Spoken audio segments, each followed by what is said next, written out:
성경을 사도행전 말씀 보니까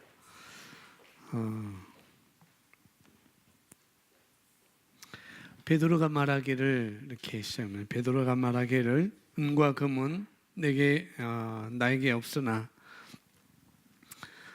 내가 가진 것을 내게 주노니 나사렛 예수 그리스도의 이름으로 일어나 걸으라 하고 그의 오른손을 잡아 일으키니 그가 즉시 발과 발목에 힘을 얻어서 뛰어 일어서서 걸으며 그들과 함께 성전으로 들어가 걷기도 하고 뛰기도 하며 하나님을 찬양하더라. 우리가 줄 수 있는 건 없지만 베드로가 말한 것처럼 우리가 줄 수 있는 건 없지만은 우리가 가지고 있는 복음은 정말 사람을 바꾼다는 거죠. 베드로가 그렇게 말하고 있고 또 이 복음을 가지고 있는 우리들도 그와 같이 고백을 할 수 있는 그런 자리에 있고 그런 존재가 되었습니다. 그래서 이 사람이 자기뿐만 아니라 이 복음은 여기서는 베드로가 3장 6절에서 사도행전 3장 6절에서 나사렛 예수 그리스도의 이름으로 걸으라 라고 했지만 그 예수 그리스도의 이름 그것이 우리에게는 복음이잖아요.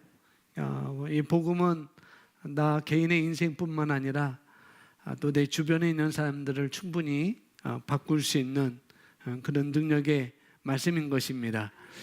그런 능력의 말씀이 우리에게 주어졌고 우리가 그 어떤 것도 이 말씀은 그 어떤 것도 해결할 수 있는 능력이라는 거죠. 3장 2절에 보니까 모태에서부터 안전뱅이가 된 한 사람이 실려왔는데 모태에서부터 그러니까 태어나기 전부터 그렇죠. 뱃속에 있을 엄마 뱃속에 있을 때부터 아마 그 안전뱅이로 지금 말하면은 장애인으로 불구로 이렇게 된 것 같아요. 그때 그 당시는 엑스레이도 없을 텐데 나 이제 안전부터 모태에서부터 내 다른 성경엔 나면서부터라고 있으니까 아마 엄마 뱃속에서부터 이 사람은 안전뱅이로 이렇게 다리를 못 쓰게 되는 그런 사람이었던 것 같은데요. 복음이라는 것이 정말 우리가 알아면 알아갈수록 우리가 더 정확하게 알아갈수록 어떤 것도 해결할 수 있는 능력이 있다는 것을 우리가 그대로 받아들이고 내 삶 가운데 이걸 펼쳐낼 때 그런 능력이 우리에게 고스란히 전이되는 그런 경험을 하게 될 것입니다. 아멘. 그래서 오늘 말씀의 제목은 이 본문과 관계없이 목적 있는 삶에 대해서 우리 함께 보도록 하겠습니다. 여러분 유인물을 보시면은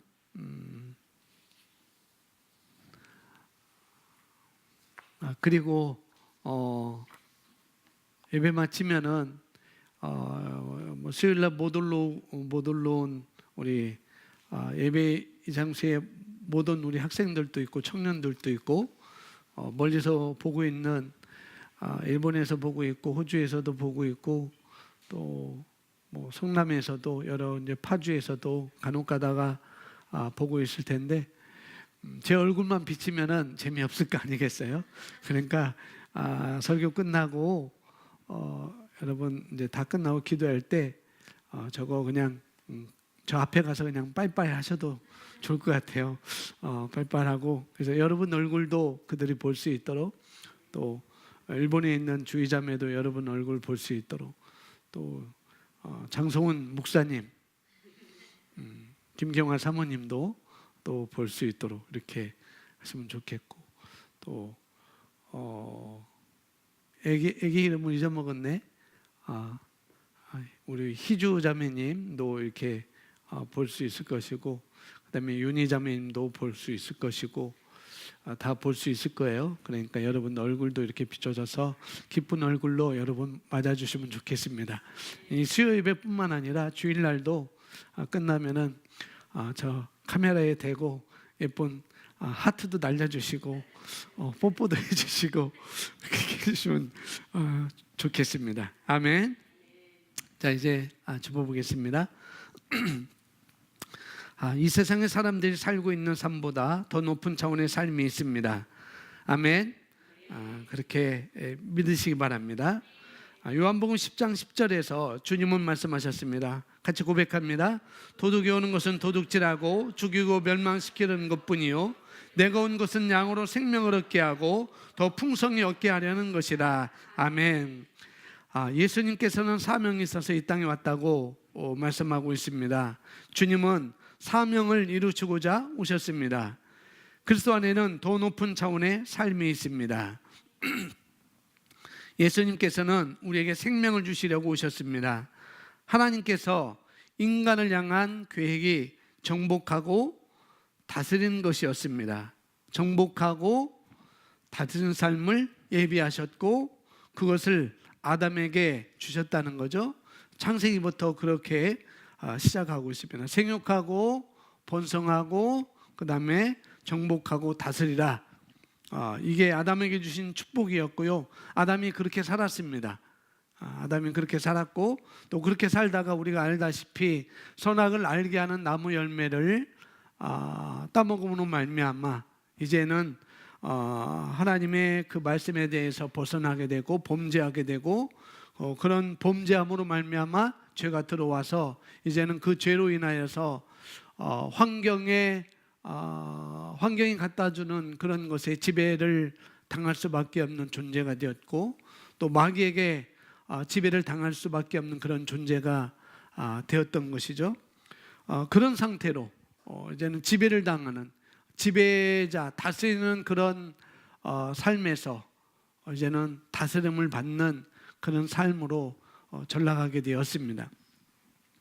그래서 문제가 이 땅에 와서 우리 인간들이 이런 환경 가운데 지배를 당하는 그런 상태가 되었던 거죠. 그런데 하나님께서는 계획을 갖고 계셨습니다. 하나님의 계획을 갖고 계셨고 그 하나님이 어떤 하나님인가? 그 하나님은 계획하시고 세우셨다고 한다면은 절대 그 세움에 대해서 그 계획한 것에 대해서 그 약속에 대해서 절대 움직이지 않는 하나님이라는 거죠. 선에 대해서 하나님은 우리에게 어떤 삶을 주셨는지 그 삶에 대해서는 절대 움직이지 않는 그런 하나님이라는 거죠.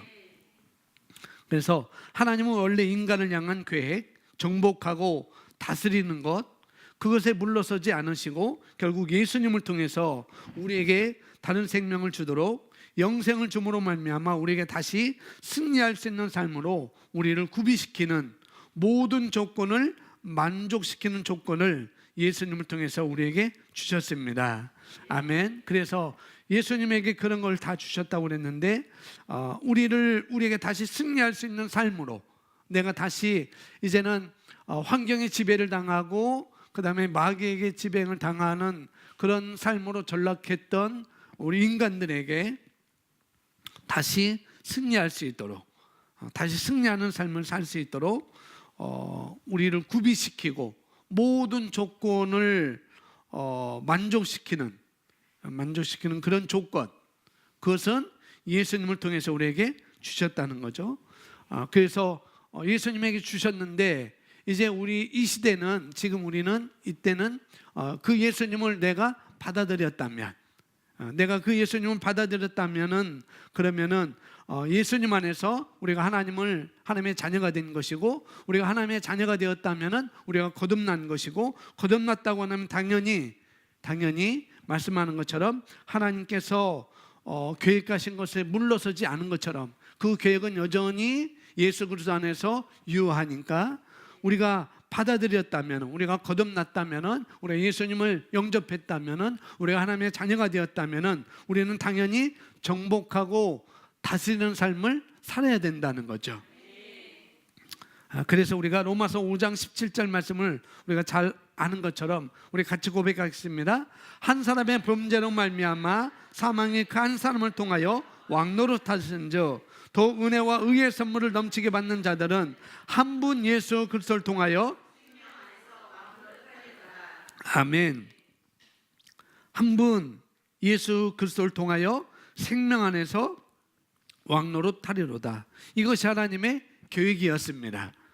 그 계획이 그게 계획이고 또 이것은 하나님 나라의 원리라는 거죠. 창세기부터 지금까지 앞으로까지 이거는 원리입니다. 한 분 예수 그리스도 통해서 생명 안에서 왕노릇하는 것, 이건 하나님의 원리라는 거죠. 이건 변치 않습니다. 이건 불변하는 원리이고 법칙이자 이것은 영적인 원리인 것입니다. 그래서 우리가 하나님 나라의 원리이다, 이게 하나님의 나라의 원리다라고 생각하고 우리가 하나님 나라의 원리로 들어왔다는 것을 인식하는 것부터 우리가 시작해야 되겠습니다. 우리는 이 세상의 대부분 사람들이 살고 있는 평범한 인간의 삶을 살아서는 안 됩니다. 그리스도 안에 더 높은 차원의 삶이 있습니다. 다시 한번 말하겠습니다. 그리스도 안에 더 높은 차원의 삶이 있습니다. 아멘. 예수님이 우리에게 생명을 주신 데는 목적이 있었습니다. 하나님께서 예수님을 통해서 우리에게 놀라운 삶을 주셨는데 그 놀라운 삶은 바로 어떤 삶이라고요? 목적 있는 삶이라는 것입니다. 목적 없는 삶이 아니라 그냥 되는 대로 살아가는 삶도 아니고 목적이 없는 삶도 아니고 그냥 되는 대로 살아가는 삶도 아니고 또 필요에 따라 사는 삶도 아니라는 거죠. 내가 필요하면은 그걸로 해서 살아가고 그런 삶도 우리에게 준 것이 아니라는 거죠. 목적 있는 삶이라는 것입니다. 뭐냐면은 분명한 목적이 있다는 것. 이건 마치 이건 마땅히 이 목적 있는 삶은 마땅히 우리가 살아야 될 삶이고 또 누려야 할 삶이고 우리가 살아야 될 삶이라는 것이죠. 누려야 되고 내가 살아야 될 삶이라는 것. 어떤 것이요? 목적 있는 삶이. 목적 있는 삶이. 우리에게는 예수님이 가져다 주신 삶, 예수님이 나에게 가져다 주신 삶, 그럼 반드시 목적 있는 삶을 예수님은 우리에게 가져오셨습니다. 한번 따라서 고백하면 예수님은 나에게 목적 있는 삶을 가져오셨습니다. 예수님은 나에게 목적 있는 삶을 가져오셨습니다.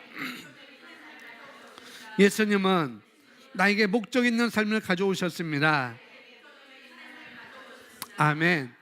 예수님이 나에게 목적 있는 삶을 가져오셨다고 한다면, 그렇다고 한다면 그럼 목적 있는 인생은 어떤 것일까요? 목적 있는 삶이란 어떤 것일까요? 목적이 무엇이며 사는 이유가 무엇일까요? 여러분이 좋아하는 이유, 여러분은 왜 태어났을까요? 왜 이 땅에 와서 살아있는 걸까요? 내가 왜 존재하는지 깨달으셨는가? 왜 이 땅에 존재하는지 그 존재의 이유를 아셨는가? 그걸 우리가 질문을 하고 있는 것이죠. 목적이라는 것은 다른 말로 바꾸면 의도라고 말할 수가 있어요. 의도. 나는 의도 있는 삶을 살아야 된다는 것. 어떤 이유가 하나님께서 의도하신 그런 삶을 살아야 될 목적이 저와 여러분에게 있는 것이죠. 하나님은 우리에게 어떤 것을 의도하셨는가? 정복하고 다스리는 삶을 우리에게 의도하셨어요. 그걸 우리가 아까는 계획이라고 말했고 그 계획은 또 다른 말로 목적인 것이고 또 다른 말로 의도라고 이렇게 바꾸어 말할 수가 있습니다. 존재 이유, 존재 의도, 존재의 목적, 존재 이유, 바로 그것이 목적 있는 삶. 내가 왜 존재하는가? 세상 사람들은 왜 사는지 물어볼 때 쉽게 정확한 대답을 하는 사람들이 그리 많지 않다는 거죠. 우리가 흙판 치워서 네. 제가 여기다 쓸게요. 네, 세상 사람들이 하는 말, 이거 그림을 그려야 되는데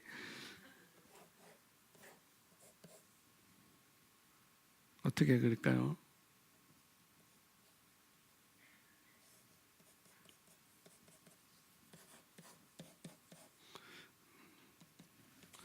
세상 사람들이 하는 말이 이거래. 이게 무슨 뜻인지 알겠어요?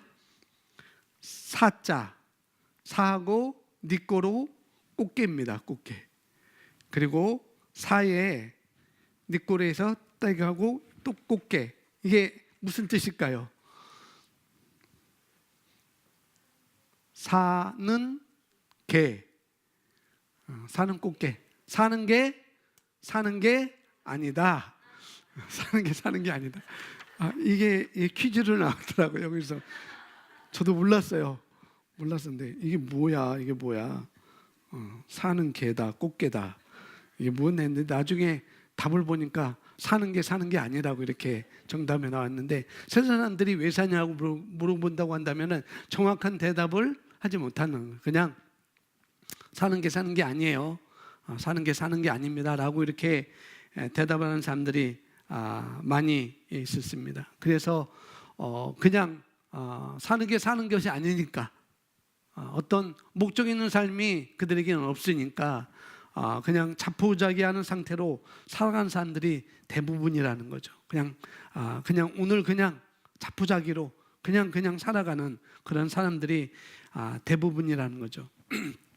왜 그러면은 하나님을 만나지 못해서 또 예수님을 만나지 못한 사람들 중에 그냥 아직 목숨이 붙어 있으니까 사는 게 아니고 목숨이 붙어 있으니까 어쩔 수 없이 살아가는 그런 사람들이 사실 너무나 많다는 거죠. 어쩔 수 없이 살아간다고. 왜냐하면 태어난 것은 바꿀 수 없으니까, 내가 태어난 걸 바꿀 수 없으니까 그렇다고 어떻게 할 용기도 나지도 않고, 그래서 그렇게 사는 것이 아니라고 이렇게 생각하면서 무의미하게 그렇게 살아가는 사람들이 대부분이라는 거죠. 그래서 그들은 사는 것이 아니기 때문에 어떤 목적이 있는 삶이 있는 것도 아니고, 그렇기 때문에 여기 나오는 것처럼 많은 사람들이 재물을 더 많이 모으는 데만 혈안이 되어 있습니다. 그렇다는 거죠. 혹은 인기나 명예를 얻는 데 집착합니다. 애써서 인기나 부를 얻지만 삶은 여전히 혼돈스럽습니다.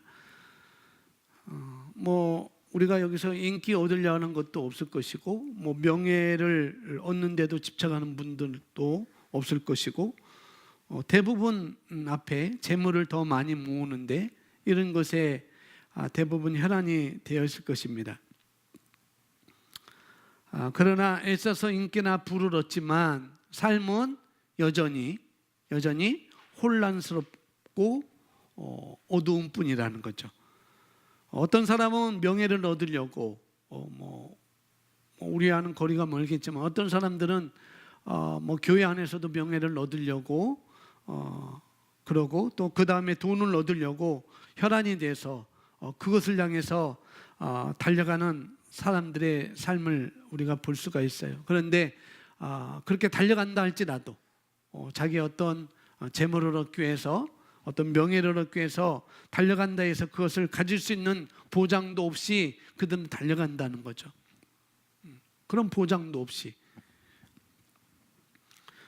그래서 어떤 사람들은 세상에서 성공해서, 물론 어떤 사람이 세상에 그런 성공을 해서 돈을 가졌다고 할 수도 있겠죠.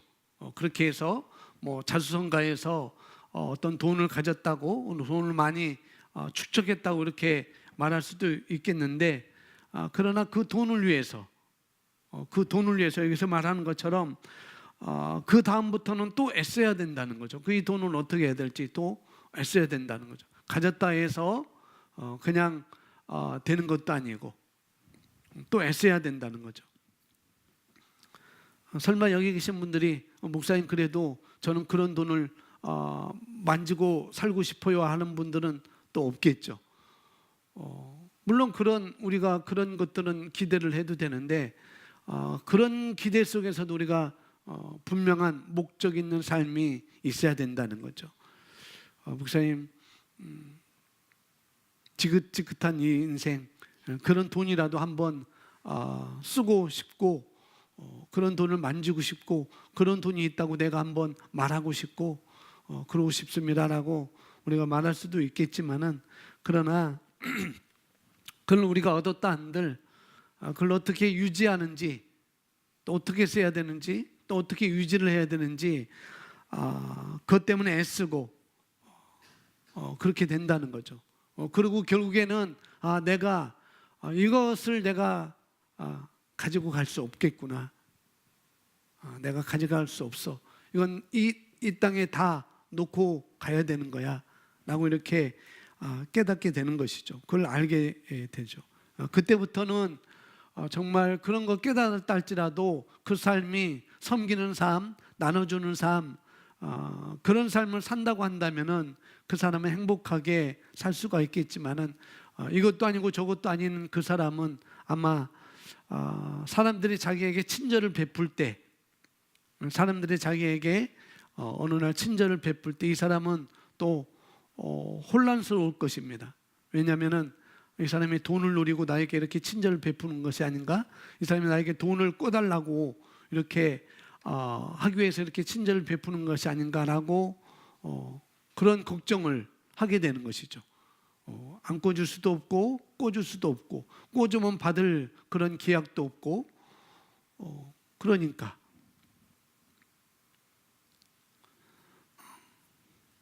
그래서 돈을 가진 사람들은 그렇게 자기에게 친절을 베푸는 사람들이 왔을 때 이 사람 나에게 친절을 베푸는 것은 돈 때문이야, 나를 정말 좋아해서도 아니고 돈 때문이야 라고 이렇게 생각을 한다는 거죠. 그렇게 보이는 사람들, 저 사람이 나에게 친절을 베풀 때 내게 있는 돈을 보고 나에게 친절을 베푸는 거야 라고 그렇게 보는 사람은 정말 불쌍한 인생을 사는 사람들이죠. 정말. 그래서 우리가 이 땅에 잠시 동안 우리가 이 육체를 입고 살아가게 되는 거죠. 우리가 이 땅에서 육체를 입고 살아가는데 이 땅에 육체를 입고 살아가면서 우리가 서로 사랑하고 사랑을 표현하고 또 돕고 또 이렇게 우리가 살아가야 되는데, 그런 걸 떠나가지고 사람들이 나에게서 뭔가를 빼앗아 갈까 봐 그런 걱정을 갖고 살아가는 삶은 정말 불행한 삶이 아닐 수밖에 없는 것이죠. 그런데도 이렇게 사람들마다 다 목적이 있다는 거죠. 뭐 인기를 위해서, 목적을 위해서 가는 사람들이 있고, 명예를 위해서 명예를 얻기 위해서 사는 사람들이 있고, 또 물질을 재물을 위해서, 재물을 얻기 위해서 사는 사람들이 목적이 있는데, 그렇다고 한다면 그들이 그렇다고 한다면은 거듭난 나는 어떤 목적을 가지고 사느냐 이 말이죠. 그들도 그들 나름대로 재물을 얻기 위해서 산다고 한다면, 인기를 얻기 위해서 산다고 한다면, 명예를 얻기 위해서 산다고 한다면, 그러면 거듭난 우리는 어떤 목적을 위해서 사느냐는 거죠. 어디에 목적을 두고 어떤 목적 아래서 우리가 사느냐, 그런 질문입니다. 그런 질문. 그래서 저와 여러분이 사는 데에는 이유가 있다는 것입니다. 아멘. 이유와 목적이 있습니다. 저와 여러분은 분명한 목적이 있어서 여기서 존재하고 있다는 것을 우리가 아셔야 되겠습니다. 분명한 목적. 그렇다고 해서 재물을 얻는데 목적을 두지 말라는 소리도 아니고, 거기에 너무 거기에 올인하지 말라는 거죠. 그런 것 때문에 내가 분노하고, 그런 것 때문에 내가 할 일도 못하고, 그런 것 때문에 남을 의심하게 되고, 그런 자리까지 가지 말라는 거죠. 그런 자리까지. 내가 인기를 얻기 위해서, 내가 명예를 얻기 위해서 내가 저 사람을 짓밟아야 되잖아요. 저 사람이 인기 있으면은 저 사람을 내려야 내가 인기가 있는 거 아니겠어요? 그런 삶을 살면 우리는 또 안 되겠죠. 우리가 인기도 있어야 돼요, 사실상. 그죠? 우리 교회가 인기가 있어야 많이 올 수 아니겠어요? 근데 그런데 너무 우리가 올인하게 되면은, 그런데 너무 우리가 몰입하게 된다면은 본질을 잃어버리는 것이죠. 본질을. 그래서 저와 여러분 분명한 목적이 있어서 여기서 존재한다는 사실. 그래서 목적에 분명하게 눈을 떠서 내 목적에, 내가 존재하는 목적에, 존재하는 그 이유에 분명히 눈을 떠서 너 왜 사니? 너 왜 살아?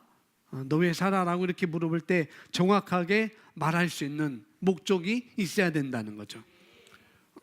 정말 분명하게. 그런데 많은 그리스도인들이 그런 목적, 너 왜 사니? 그럴 때 많은 그리스도인들은 대체 하나님 나라를 위해서 산다고 이렇게 말합니다. 먹든지 마든지 다 주를 위해서 살아라고 하는 그 말씀으로 인해서, 또 마태복음 6장 33절 말씀을 가지고 뭐 그 나라와 그 일을 먼저 구하라라고 했으니 그 나라를 위해서 내가 사는 것은 목적이고 마땅합니다라고 이렇게 말들 하지만은, 그러나 정확한 그런 정도의 그림은 다 가지고 있을 거 아니겠어요? 그죠?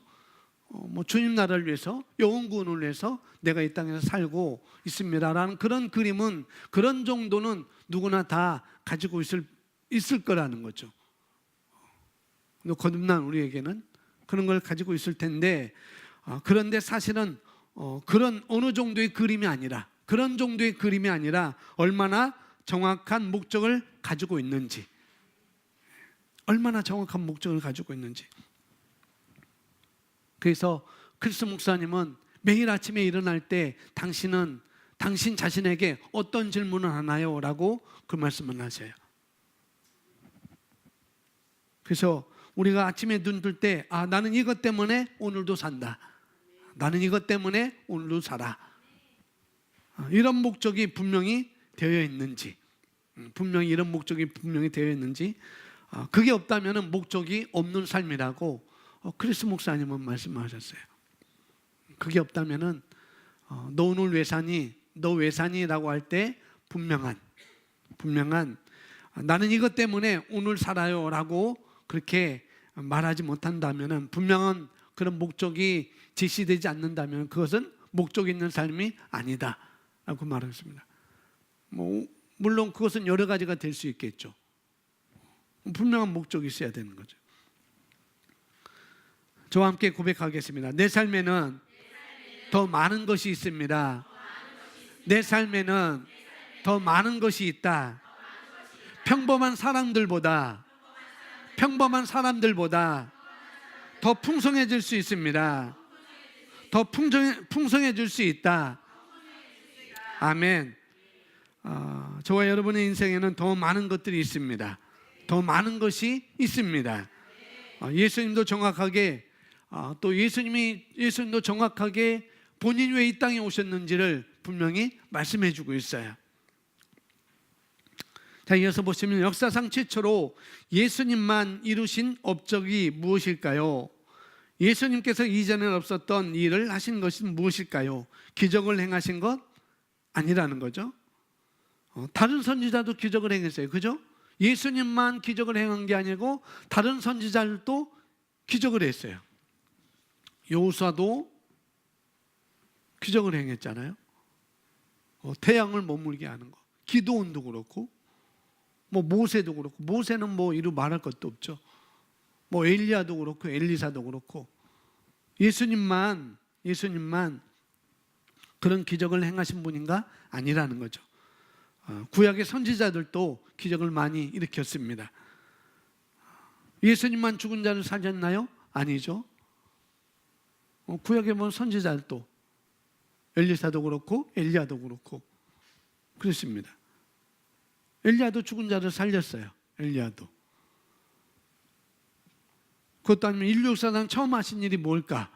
인류 역사상 처음 하신 일이, 사실상 십자가 지신 일도 인류 역사상 처음 하신 일도 아니에요. 왜 그러냐면은 좌우편에 강도가 함께 달렸으니까 처음도 아니겠죠. 먼저 그들을 달고 예수님 나중에 달았으니까. 영화 보면은 뭐 사실상 어떤 건지 모르겠지만 그 이전에도 십자가형은 존재했었죠. 예수님이 십자가에서 처형된 것도 처음은 아니라는 거죠. 함께 못 박힌, 함께 매달린 두 강도도 있었으니까 처음은 역시 아닙니다. 그럼 최초로 이루신 업적이 과연 무엇일까? 예수님이 아주 여기 특별한 예수님께서 이전에 없었던 하신 것이 무엇일까? 주님이 다른 사람과 구별되는 가장 큰 차이점은 주님이 당신의 양을 사랑하셔서 자신의 생명을 내려놓은 것입니다. 그렇죠. 이것입니다. 양을 돌보시느라, 자기 양을 돌보시느라 자기 생명까지 버린 목자는 없었다는 거죠. 그렇게 하려고 했던 다윗은 있었습니다. 그러나 생명까지는 아니라는 거죠. 생명까지. 예수님이 처음으로 십자가에서 처형당한 사람은 아니었다는 거죠. 하지만 예수님은 다른 사람의 죄를 대신해서, 저와 여러분의 죄를 대신해서 십자가에 달리신 최초의 사람이었다는 거죠. 십자가에 달린 최초의 사람은 아니었지만은 다른 사람의 죄를 지시고 죄가 되셔서 십자가에 지신 최초의 사람이었다는 거죠. 목적이 있으셔서 예수님은 목적이 있어서 자신의 생명을 내려놓으셨습니다. 그것도 자유의지로 자신의 생명을 주셨다는 거죠. 그분은 자신을 위해서, 예수님 자신을 위해서 택할 지상의 모든 영광을 거절하셨어요. 빌립보서 2장 4절부터 나오잖아요. 예수님 이 땅에서 누릴 영광을 다 거절하고 내려졌습니다. 주님은 저와 여러분을 위해서, 죄인을 위해서 죽기로 선택하셨던 것이죠. 죄인을 사랑하셔서 대신 죽으신 거예요. 억지가 아니라 죄인을 사랑하셔서, 저를 사랑하시고 여러분을 사랑하셔서 예수님은 죽으셨습니다. 또한 선택의 여지가 없어서 죽으신 것이 아니라는 거죠. 이거 아니면 뭐 아니면 도, 그게 아니고, 뭐 아니면 도다, 그게 아니고 선택의 여지가 없어서가 아니라 그분이 죽음을 선택하셨습니다. 아멘. 저와 여러분 그리고 다른 사람들을 너무나 사랑하셨기 때문에 주님은 이 모든 일을 우리를 위해서 행하셨습니다. 그것이 예수님에 관한 아름다운 거라는 거죠. 아주 특별한 것이고 아름다운 것.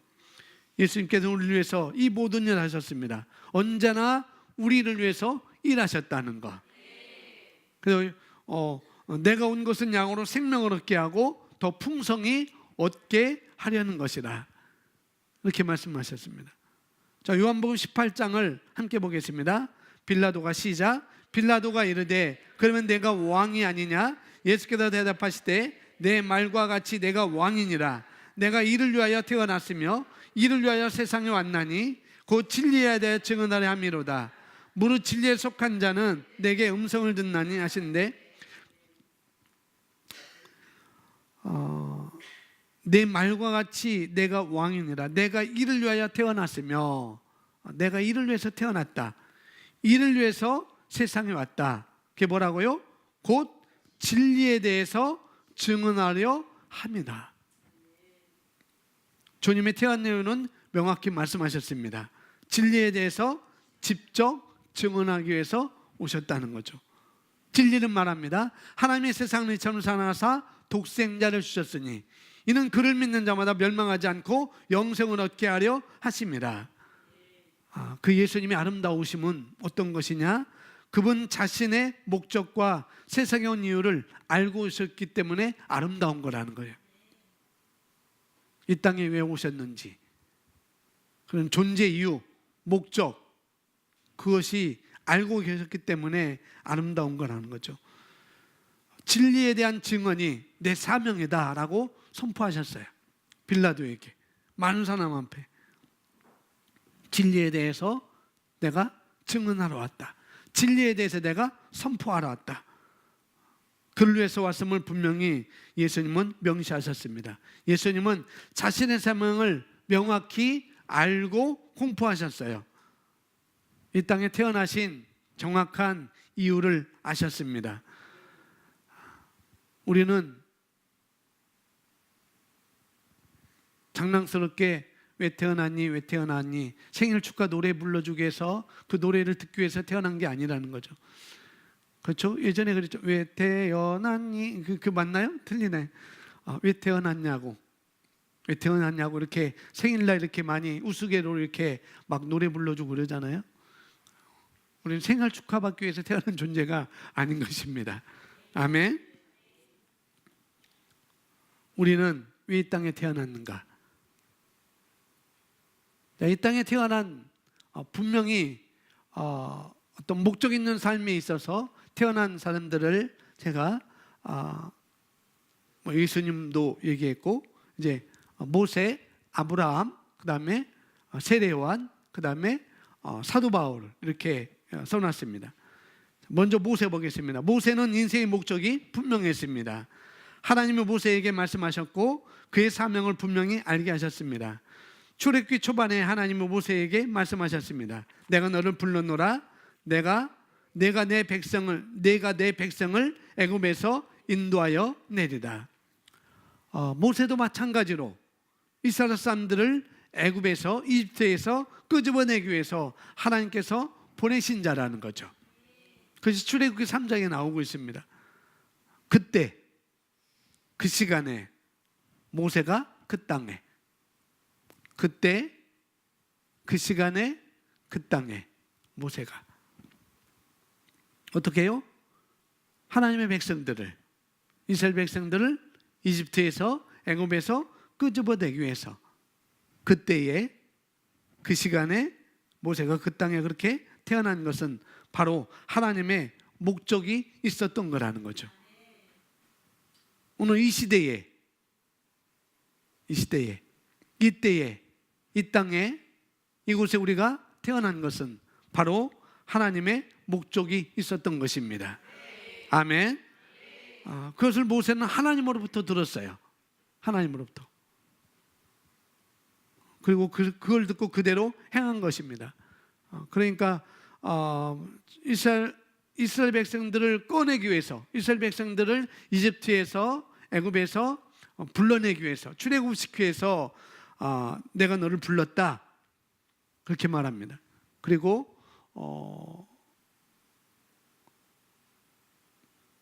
불이 붙었는데 타지 않는 가시덤불에서 바로 거기서 모세를 부르는 장면이 나오죠. 내가 이스라엘 민족을 내가 이스라엘 백성들을 나의 백성들을 애굽에서 꺼내기 위해서 너를 불렀어 그렇게 말하고 사실 가나안 땅에 들어가는 얘기는 모세에게는 없어요. 가나안 땅에 들어가는 것은 모세에게는 없습니다. 우리가 알다시피 가나안 땅에 모세는 못 들어갔습니다. 그냥 멀리서 가나안 땅이 보이는 그곳에서 모세는 보기만 하고 죽었습니다. 그래서 하나님이 정확하게 얼마나 정확하게 부르시는지 모세를 얼마나 정확하게 부르셨고 또 얼마나 정확한 곳에서 하나님이 부르신 대로 이 모세가 기능했는지 하나님이 부르시고 정확히 알려주셨습니다.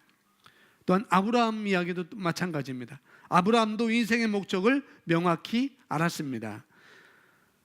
창세기 12장에 하나님께서 이 아브라함에게 말씀하셨죠. 우리 함께 고백하겠습니다. 내가 너로 큰 민족을 이루고 내게 복을 주어 내 이름을 창대케 하리니 너는 복이 될지라. 아멘. 내가 너로 큰 민족을 이루고 내게 복을 주어. 그러나 사실은 가장 먼저 뭐라고 말씀하셨냐면은 내가 내게 복을 줄 거야 그렇게 말씀하셨어요. 이것이 먼저입니다. 내가 너를 창대케 할 거고 내가 너에게 복을 줄 거야. 그리고 너로 말미암아 그 다음 단계는 이제 너로 말미암아 내게 복을 줄 거고 그 다음으로 그 위에는 이제 너로 말미암아 큰 민족을 이루게 할 것이다 라고 말씀하셨습니다. 그래서 가장 먼저는 하나님의 영광이 아브라함에게 나타났죠. 그 영광이 더 나아가서 아브라함의 후손들에게, 지금 우리들에게, 영적인 후손 우리에게까지 전해지는 그런 일들을 감당하라고 아브라함을 부르셨던 것입니다. 그리고 내 안에서 땅의 모든 족속이 복을 받게 될 것이다, 복을 받을 것이다, 내게 복의 근원이 될 것이다 라고 이렇게 말씀하시죠. 여러분 인생의 목적은 무엇입니까? 세례요한도 침례요한도 사명이 있었습니다. 하나님은 분명히 그 사명을 알게 하셨습니다. 그의 사명은 이스라엘 백성에게 그리스도가 누구인지를 미리 보여주는 것이었습니다. 그는 예수님보다 앞서 와서 이스라엘 백성들에게 그분이 바로 오실 그리스도라고 예수님을 알렸습니다. 사도 바울 역시 자신의 사명을 알았습니다. 사도 바울도 역시 인생의 목적이 분명했습니다. 사도행전 26장 14절부터 18절 말씀 보면은 하나님께서 그에게 말씀하시는 것을 우리가 보게 됩니다. 그때 바울은 그때 말씀하실 때 그때 바울은 어디로 가고 있냐면은 다메섹으로 가던 길이었죠. 다메섹으로 가던 길에 예수님이 그에게 나타나서 말씀하십니다. 우리 함께 읽어보겠습니다. 일어나 너의 발로 서라. 내가 내게 나타난 것은 곧 내가 나를 본 일과 장차 내게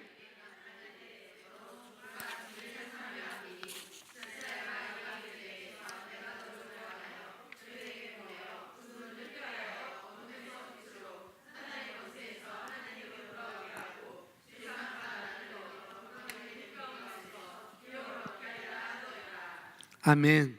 그러니까 하나님께서 사도 바울을 부른 것은 내가 나를 본 일과, 어디서 봤어요? 다메섹 길에서 봤잖아요. 내가 나를 본 일과 장차 내가 내게 나타난 일에 너로 종과 증인을 삼으려 합니다. 예수님께 나타나셔서 이렇게 말씀하셨고요. 그 다음에 18절에 또 이렇게 말씀하십니다. 그 눈을 뜨게 하여 그들에게 보내어, 내가 너를 구원하여 그들에게 보내어 그 눈을 뜨게 하여 어둠에서 빛으로, 사단의 권세에서 하나님께로 돌아오게 하고, 또 죄사함과 그 다음에 나를 믿어 거룩하게 된 무리 가운데에서 기업을 얻게 하려고 내가 너를 불렀어라고 예수님은 말씀하고 있죠. 그러니까 하나님께서, 우리 주님께서 사도 바울을 부른 것은 바로 사도 바울이 경험한 것에서 증언하기 위해서. 뭘 증언했어요? 다메섹 도상에 가는데 예수님을 만난 것.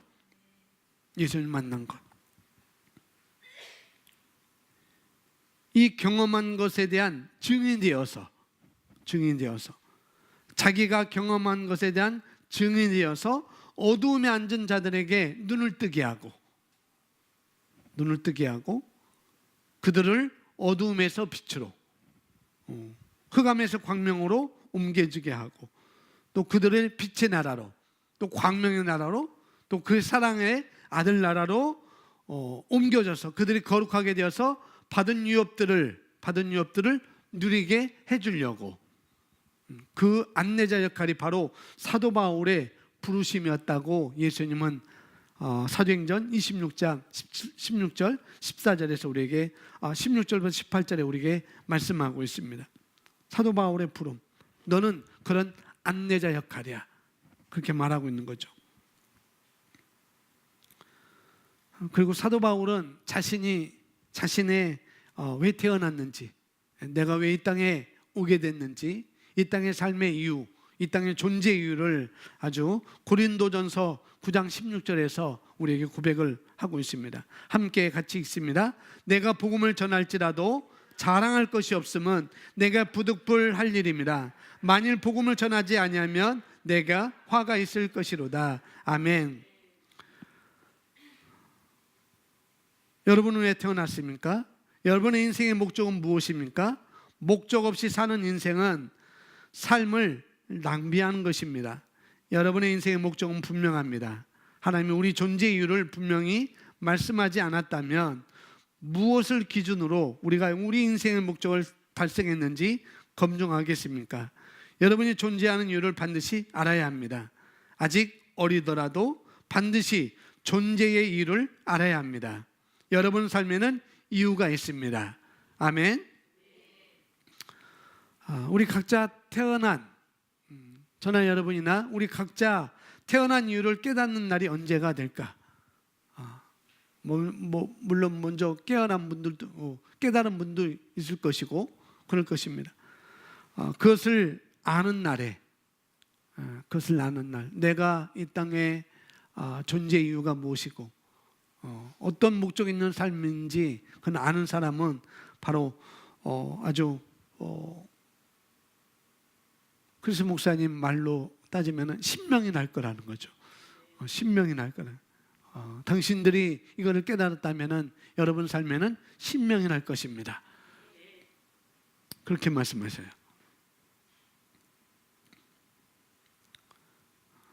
왜냐하면은 왜 신명이 날지 그냥 기쁨에 그냥 기뻐서 그게 아니고 매일의 삶에 매일의 삶이 무엇인지 알기 때문에 내 삶이 무엇인지 알기 때문에 오늘의 삶이 무엇인지 알기 때문에 오늘 무엇을 해야 될지 알기 때문에 그래서 기쁜 것이고 행복한 것이죠.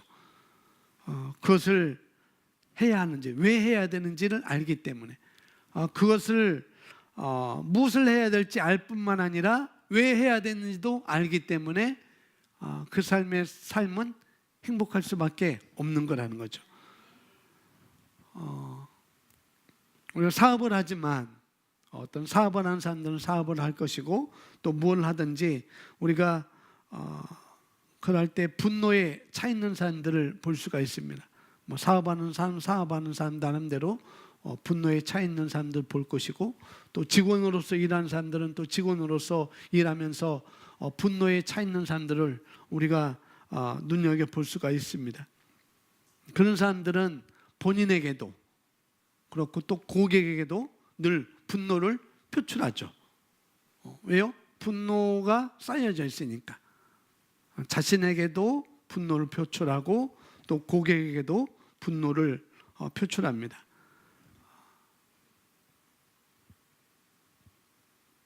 이유는 뭐냐면은 매일 무엇을 해야 할지, 매일 무엇을 해야 될지, 왜 그것을 해야 될지 정확하게 모르니까 그런 것이 나오게 되는 거죠. 매일 고객에게 분노를 쏟아내고 직원에게도 분노를 쏟아내고 그렇게 되는 것이죠. 분노에 휩싸여서 표출한 사람들은 많이 있어요. 많이 있습니다. 그런 사람들은 늘 인생도 불행하다고 느끼죠. 이렇게 분노에 표출되는 사람들은 분노를 표출하는 사람은 자기 인생이 그렇게 좋지 않다고 늘 불행하게만 느끼고 사는 사람들이 대부분입니다. 왜 그러냐면 그 사람은 자기의 목적이 무엇인지 모르기 때문에 그렇게 되는 것이죠. 그러나 내 자신이 사는 이유를 깨닫게 된다면 내가 왜 이 땅에 살아야 되는지, 왜 이 시대에, 왜 이곳에, 왜 이 가정에 내가 살아야 되는지 그 이유를 깨닫게 되면은 분명히 여러분은 다른 사람들이 사는 이유도 알게 될 것입니다. 내가 그걸 깨닫게 되면은 다른 사람도 사는 이유를 깨닫게 된다는 거죠. 도울 수가 있는 것이죠. 그래서 목적이 이끄는 삶. 여러분은 매일 최고의 인생을 매일매일 누릴 수 있습니다. 어떤 삶이요? 목적이 있는 삶이 최고의 인생을 매일매일 누릴 수가 있다고요. 우리가 목적 있는 삶을 우리가 살 때 우리가 해야 될 일이 뭔지 분명히 알게 되고요. 또 그리고 우리가 내 삶에 대한 목적이 분명할 때 다른 사람도 우리가 적절하게 도울 수가 있는 것입니다. 아멘. 오늘 예수님도 분명히 어떤 목적이 있는지 왜 이 땅에 오셨는지 예수님도 알고 계셨고 모세도 또한 그랬고 아브라함도 그랬고 세례요한도 사도 바울도 분명히 명확하게 정확하게 알고 있었습니다. 목적 있는 삶. 세상 사람도 어떤 목적을 위해서 살아가는데 내가 하나님의 자녀라고 한다면, 내가 거듭났다고 한다면, 내가 그리스도인이라고 한다면 나는 과연 어떤 목적을 위해서 내가 달려가는지 그것을 한번 여러분 마음속으로 점검하기 위해서 오늘 이 말씀을 함께 제가 나누었습니다. 이 시간 함께 우리 다 같이 기도를 하겠습니다. 눈을 감으시고 이 시간 함께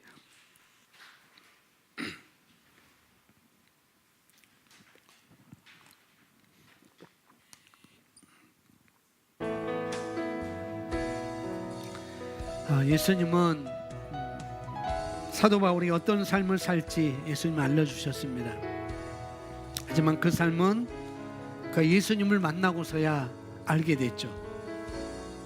자기가 분명한 목적 있는 삶, 내가 어떤 삶을 살아야 될지 예수님을 비로소 만나고서야 사도 바울은 깨달았습니다. 알게 됐습니다. 아브라함에 대해서 말씀을 드렸어요. 아브라함에 대해서 말씀을 드렸는데 아브라함은 하나님을 만나고서야 자신의 삶의 목적을 깨달았습니다. 물론 모세의 삶도 마찬가지입니다. 모세의 삶도 하나님을 만나고서야 목적을 갖게 되었습니다. 이것이 중요하다는 거예요. 이것이 하나님을 만난 이후에야 삶의 목적이 그들은 분명해졌습니다.